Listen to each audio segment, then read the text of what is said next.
Hi friends, welcome to VIP bus need channel. இன்றைக்கி என்ன பார்க்க போகிறோன்னா, ஒரு கப்பு ரவையில் நம்ம இன்றைக்கி ஜூஸியான ஒரு ஸ்வீட் ரெசிபி தான் பண்ண போகிறோம். செய்கிறதுக்குமே ரொம்ப ஈஸியாக இருக்கும். நம்ம வீட்டில் இருக்கிற இன்க்ரீடியன்ஸை வச்சு தான் நம்ம இதை செய்ய போகிறோம்.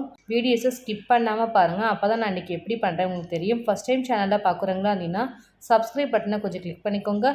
பக்கத்தில் இருக்கிற பெல் ஐக்கானை கிளிக் பண்ணும்போது ஆல்ன்ற ஆப்ஷன் கொடுத்தீங்கன்னா நான் போட வீடியோஸ் எல்லாமே உங்களுக்கு ஆன் த ஸ்பாட்டில் வந்து சேரும். வாங்க வீடியோஸ்குள்ளே போகலாம். இந்த ஸ்வீட் ரெசிபி பார்த்தீங்கன்னா ஃபுல் அண்ட் ஃபுல் நம்ம ரவையில் தான் செய்ய போகிறோம். ஸோ ஃபஸ்ட் நம்ம வந்து ஒரு கப்பு அளவுக்கு ரவை எடுத்துக்கலாம். வறுக்காத ரவை தான் நம்ம இன்றைக்கி யூஸ் பண்ண போகிறோம். இந்த வறுக்காத ரவையை மிக்ஸி ஜாரில் போட்டு ஃபஸ்ட்டு நம்ம நல்லா ஃபைனாக அரைச்சி எடுத்துக்க போகிறோம். ஸோ ஃபஸ்ட்டு நம்ம ஒரு கப்பு ரவையை மிக்ஸி ஜாரில் சேர்த்துக்கலாம். மிக்ஸியை க்ளோஸ் பண்ணிவிட்டு நைட்ஸாக ஃபுல்லாக அரைச்சிக்கணும். அந்த நம்ம போட்டிருக்க அந்த ரவையே தெரியாத அளவுக்கு கொஞ்சம் நல்லா குறன்னு இருக்கும். அந்த அளவுக்கு நல்லா அரைச்சிக்கணும். ஃபைன் பவுடர் அரைச்சிங்கன்னா தான் கரெக்டாக இருக்கும். ஸோ இதை நம்ம அப்படியே எடுத்து ஒரு பவுலில் ட்ரான்ஸ்ஃபர் பண்ணிடலாம். 1/4 டீஸ்பூன் கிட்ட ஏலக்காய் தூள் சேர்த்துக்கலாம். தேவையான அளவுக்கு 1/4 டீஸ்பூன் உப்பு சேர்த்துக்கலாம். தேவையான அளவுக்கு ஒரு 3 ஸ்பூன் அளவுக்கு நெய் சேர்த்துக்கலாம். நெய் ஊற்றினா தான் நல்லாயிருக்கும் இதோட டேஸ்ட்டு பார்த்தீங்கன்னா. ஸோ கண்டிப்பாக வந்து நெய் தேவைப்படும் இந்த ரெசிபிக்கு. ஸோ ஸ்டவ்வை ஆன் பண்ணிட்டு நெய்யை வந்து நம்ம லைட்டாக வந்து மெல்ட் பண்ணி எடுக்க போகிறோம். ரொம்ப உருக்காதீங்க, லைட்டாக உருக்கி நம்ம அதை அப்படியே ஹீட்டில் கொண்டு போய் அந்த ரவையில் நம்ம சேர்க்க போகிறோம். ஸோ இந்த மாதிரி உருக்குனிங்கன்னா கரெக்டாக இருக்கும். இந்த ஹீட் பண்ணதோடு அப்படியே எடுத்துகிட்டு போய் அந்த ரவையில் சேர்த்துக்கணும். இந்த ரவையில் நமக்கு ஊற்றும் போது அந்த சுருன்னு இருக்கணும், அந்த மாதிரி நம்ம ஊற்றிக்கணும். அப்போ தான் நமக்கு கரெக்டாக இருக்கும். ஸோ இதை சேர்த்ததுக்கப்புறம் கரண்டி வச்சு லைட்டாக மிக்ஸ் பண்ணிக்கலாம். ஏன்னா நம்ம நெய் சேர்த்துருக்கிறதுனால சூடாக இருக்கிறதுனால கொஞ்சம் கை வைக்காமல் நம்ம கரண்டி வச்சு ஃபுல்லாக மிக்ஸ் பண்ணிவிட்டு அதுக்கப்புறம் வந்து நம்ம கை வச்சு மிக்ஸ் பண்ணிக்கலாம். ஃபஸ்ட் நம்ம தேவையான அளவு கொஞ்சம் தண்ணி சேர்த்துக்கலாம். தண்ணி சேர்த்து இதை மிக்ஸ் பண்ணணும். ரொம்ப தண்ணி ஊற்றிடாதீங்க, நான் திரும்பவும் நம்ம வந்து ரவை சேர்க்குற மாதிரி ஆகிடும். லைட்டாக இந்த மாதிரி சேர்த்து மிக்ஸ் பண்ணிக்கோங்க, கரெக்டாக இருக்கும். இல்லை ஒரு சப்பாத்தி மாவு கன்சிஸ்டன்சி அளவுக்கு நல்லா மிக்ஸ் பண்ணிக்கோங்க. இந்த ரவை வந்து நம்ம மிக்ஸ் பண்ணும்போது கொஞ்சம் லூஸியாகவும் இருக்கணும். எதுக்காக சொல்கிறேன்னா அந்த ரவை வந்து மேக்ஸிமம் வந்து உப்ப ஆரம்பிக்கும், நமக்கு வந்து உபரி அதிகமாகும். ரொம்ப டைட்டாக மிக்ஸ் பண்ணி பிசைஞ்சிட்டிங்கனாலும் நமக்கு லாஸ்ட்டில் வந்து நமக்கு வந்து மாவு வந்து கெட்டியாகிடுச்சுன்னா நல்ல சாஃப்ட்னஸோடு இருக்காது. ஸோ அதனால் வந்து இந்த மாதிரி லூஸியாக கொஞ்சம் மிக்ஸ் பண்ணிக்கோங்க. அப்போ தான் நமக்கு கரெக்டாக இருக்கும். நமக்கு வந்து உப்பி வரும்போது கரெக்டான ஸ்டேஜாக இருக்கும். ஸோ மேலே வந்து லைட்டாக அந்த மாதிரி நெய் வச்சு அப்படி ஸ்ப்ரெட் பண்ணிக்கலாம், காயாமல் இருக்கும். தட்டு போட்டு க்ளோஸ் பண்ணிவிட்டு ஒரு 15 மினிட்ஸாவது கண்டிப்பாக இது வந்து கொஞ்சம் ஊற வைக்கணும். அப்போ தான் நமக்கு நல்லா சாஃப்டாகவும் இருக்கும், அந்த மாவு நல்லா உப்பி போயிருக்கும். நெக்ஸ்ட்டு நம்ம வந்து சர்க்கரை வந்து பாவு மாதிரி காய்ச்சி எடுக்க போகிறோம். ஸோ அதனால் 1 கப்பு சர்க்கரை எடுத்துக்கலாம். 1 கப்பு ரவைக்கு அதே ஈக்குவல் ரேஷியோவில் 1 கப்பு சர்க்கரை எடுத்துக்கோங்க. அப்போ தான் கரெக்டாக இருக்கும். ஸோ ஸ்டவ்வை ஆன் பண்ணிட்டு ஒரு பேன் வச்சுக்கலாம். நம்ம எடுத்து வச்சுருக்க 1 கப்பு சர்க்கரையும் சேர்த்துக்கலாம். சேர்த்ததுக்கப்புறம் உடனே தண்ணி சேர்த்துருங்க. ஏன்னா வந்து நமக்கு வந்து சர்க்கரை வந்து மெல்ட் ஆகிட ஆரம்பிக்கும், கேரமல் ஆகிடும். ஸோ அதனால் தண்ணி சேர்த்து இந்த மாதிரி கரண்டி வச்சு ஃபுல்லாக மிக்ஸ் பண்ணிகிட்டே இருங்க. அப்போ தான் கரெக்டாக இருக்கும். இந்த தண்ணி நல்லா கொதிக்கணும், நம்ம பாவு மாதிரி நம்ம எடுக்கணும், அந்தளவுக்கு இதை நம்ம கொதிக்க வைக்கணும். ஸ்டவ்வை வந்து கொஞ்சம் நார்மல் ஃப்ளேமில் வச்சுட்டு இந்த மாதிரி கரண்டி வச்சு அப்பப்போ மிக்ஸ் பண்ணி விடுங்க. அந்த சர்க்கரை எல்லாமே நல்லா மெல்ட் ஆகிடும். கொதிக்க ஆரம்பிச்சிடும் ஒரு 5 மினிட்ஸ் கிட்ட. ஸோ இந்தளவுக்கு நல்லா கொதிக்கணும். நமக்கு பாகு ரெடி ஆகிடுச்சுன்னா பார்க்குறது பார்த்திங்கன்னா அந்த பாகுவோட வந்து நல்லா லைட்டாக கொஞ்சம் ஆற வச்சுட்டு அப்படி கையில் நம்ம எடுத்து பார்க்கும்போது கம்பி பதம் மாதிரி இருக்கணும். அந்த மாதிரி இருக்கும்போது தான் பாகு ரெடி ஆகிடுச்சுன்னு அர்த்தம். ஸோ இங்கே பாருங்கள், கை வச்சு நான் காமிக்கிறேன். இந்த மாதிரி இருக்கணும் அதோட சர்க்கரை பாகு. இந்த லைட்டாக நமக்கு அந்த ஒட்டி அந்த ஜெல்லு மாதிரி வருது பாருங்கள், இதுதான் கரெக்டான ஸ்டேஜ். இந்த மாதிரி தான் வரணும். லாஸ்ட்டாக வந்து ஒரு ஸ்பூன் லெமன் ஜூஸ் சேர்த்துக்கிறேன். இந்த லெமன் ஜூஸ் எதுக்காகனா நம்ம சர்க்கரை போட்டிருக்கிறதுனால பாகு எடுத்துருக்கிறதுனால கொஞ்சம் அந்த ஹீட்டு வந்து நமக்கு ஆற ஆரம்பிச்சிருச்சுன்னா நமக்கு வந்து கெட்டிய சர்க்கரையாகிடும். திரும்பவும் நமக்கு வந்து லிக்யூடன்ஸாக இருக்கவே இருக்காது, பாகு மாதிரி நமக்கு வரணும். ஸோ அந்த புளிப்பு நமக்கு அந்த சர்க்கரையில் போனால் தான் நமக்கு வந்து அந்த பாகு வந்து அப்படியே இருக்கும், இல்லைனா வந்து சர்க்கரையாக மாறிடும். ஸோ அதுக்காக தான் நம்ம வந்து லெமன் ஜூஸ் சேர்த்துருக்கோம். ஸ்டவ்வை ஆஃப் பண்ணிடலாம். நெக்ஸ்ட்டு வந்து நம்ம மாவு ஊற வச்சுருந்தோம், அது என்ன ஆச்சுன்னு பார்க்கலாம்.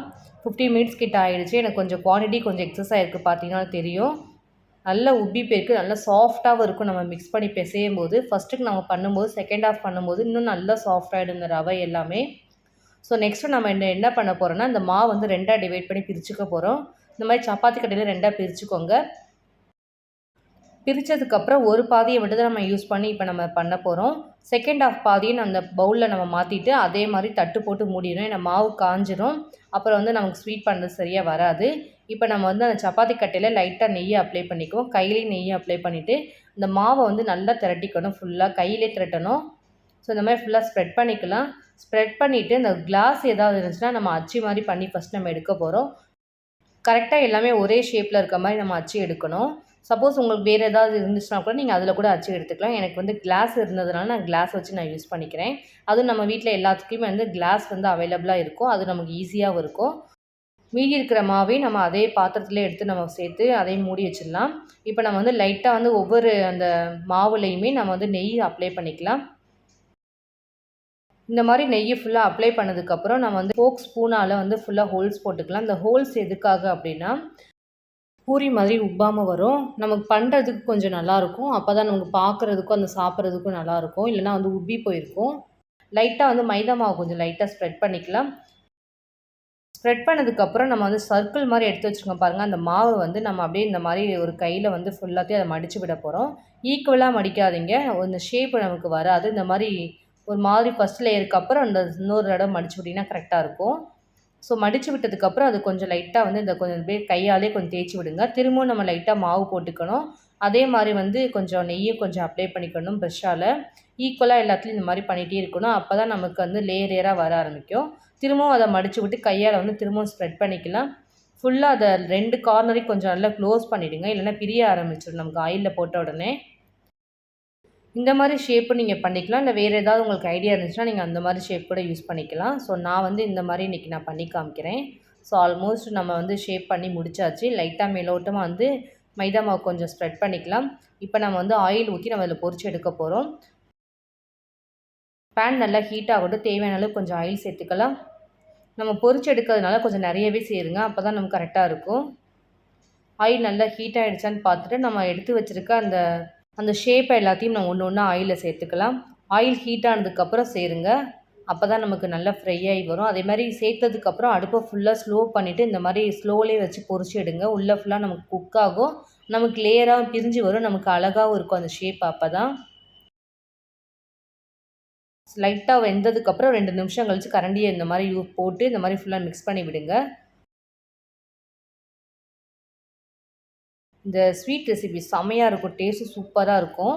இந்த பக்கம் ஒரு பக்கம் வேகட்டும். வெந்துட்டு இருக்கும்போதே நெக்ஸ்ட்டு பார்த்தீங்கன்னா நம்ம வந்து ஜீரா நம்ம வச்சுருந்தோம் பாருங்கள். அதை நம்ம லைட்டாக ஹீட் பண்ணிக்கலாம். திரும்பவும் லைட்டாக ஒரு 1/2 டம்ளர் தண்ணி சேர்த்துட்டு இந்த மாதிரி கரண்டி வச்சு ஃபுல்லாக மிக்ஸ் பண்ணிக்கலாம். இந்த பாகு வந்து ஆறி போயிருக்கிறதுனால நல்லா கெட்டியாக இருக்கும். இந்த மாதிரி லைட்டாக தண்ணி சேர்த்து இந்த மாதிரி கரண்டியை வச்சு மிக்ஸ் பண்ணிவிட்டு ஹீட் பண்ணிங்கன்னா போதும். நமக்கு வந்து ஜீரா ரெடி ஆகிடும். நெக்ஸ்ட்டு வந்து நம்ம பொரிச்சிட்ருக்கோம் பாருங்கள். அந்த ஆயிலில் அந்த பொரிச்சதை தூக்கிட்டு வந்து அப்படியே இந்த சுட சுட இருக்கிற அந்த ஜீரா தண்ணியில் நம்ம அப்படியே சேர்க்க போகிறோம். ஸோ நல்லா வேகட்டும். ஒன் சைட் திருப்பி போட்டுக்கலாம். ஸோ இது எல்லாமே பார்த்திங்கன்னா ஈக்குவலாக பண்ணணும். இந்த பக்கம் ஒரு பக்கம் வெந்துக்கிட்டு இருக்கணும். இங்கிட்ட நம்ம வந்து ஜீரா தண்ணி ரெடி பண்ணியிருக்கணும். இது ரெண்டுமே வந்து சூடாக இருக்கும்போது அப்படியே அந்த டைம்லேயே போடுங்க. ஆறுனதுக்கப்புறம் போடாதீங்க. நமக்கு அந்த ஜீரா வந்து நல்லா ஊறாமல் இருக்கும். இந்த மாதிரி சூடாக இருக்கும்போது போட்டிங்கன்னா நமக்கு சீக்கிரம் நமக்கு அந்த ஜீரா ஃபுல்லாக இழுக்க ஆரம்பிச்சிடும். ஸோ நல்லா வெந்திருக்கு. ஒன் சைடு இன்னொரு பக்கம் அப்படியே மிக்ஸ் பண்ணி விட்டுக்கலாம். எல்லாமே வெந்துருச்சு. இந்த கரண்டியில் நம்ம அப்படியே எடுத்துகிட்டு அந்த ஜீராவில் கொண்டு போய் சேர்த்துடலாம். பாருங்கள் லேயராக நமக்கு பிரிஞ்சிருக்கு பார்த்தீங்களா? அதுக்காக தான் நான் சொன்னேன் அந்த ஷேப் வைக்கும்போது கரெக்டாக வைங்க அப்படின்னு. இப்போ பார்த்தீங்கன்னா கரெக்டாக இருக்கும். ஸோ இந்த சூடாக கொதிக்கிற அந்த ஜீரா பாகில் நம்ம இதை அப்படியே சேர்த்துக்கலாம். ஒரு 2 நிமிஷம் போடுங்க. ஃபஸ்ட்டு போட்டுட்டு அதுக்கப்புறம் ஸ்பூனால் ஃபுல்லாக இந்த மாதிரி ஸ்ப்ரெட் பண்ணிக்கோங்க. திரும்பவும் திருப்பி விட்டுக்கோங்க. அப்படியே பண்ணிங்கன்னா போதும். நமக்கு ஃபுல்லாகவே அந்த ஜீரா கொஞ்சம் இழுத்துரும். அதே மாதிரி மீதி இருக்கிற மாவையும் நம்ம ஆயிலில் போட்டு பொரிச்சு எடுத்து இதேமாதிரி ஜீரா நம்ம போட்டு எடுக்க போகிறோம். ஸோ 2 நிமிஷம் இந்த மாதிரி மிக்ஸ் பண்ணி விட்டுட்டு நம்ம அப்படியே வேறு ஒரு பிளேட்டில் ட்ரான்ஸ்ஃபர் பண்ணிவிடுங்க. ஏன்னா மீதி இருக்கிற மாவுலேயே நம்ம ஜீரா நம்ம ஊற வைக்கிறது கரெக்டாக இருக்கும். மீதி இருக்கிற மாவையும் நம்ம இதே மாதிரி தான் செய்யணும். ஃபஸ்ட் நம்ம வேக வைக்கணும். அடுத்து ஜீராவில் கொண்டு வந்து சேர்த்துட்டு இதே மாதிரி நம்ம வந்து ஊற வச்சுட்டு நம்ம அதுக்கப்புறம் வேறு ஒரு பிளேட்டில் ட்ரான்ஸ்ஃபர் பண்ணிடணும். ஸோ அந்த மாதிரி தான் நான் ஜீராவில் ஊற வச்சு நான் ஒரு பிளேட்டில் எல்லாத்தையும் ட்ரான்ஸ்ஃபர் பண்ணிகிட்ருக்கேன்.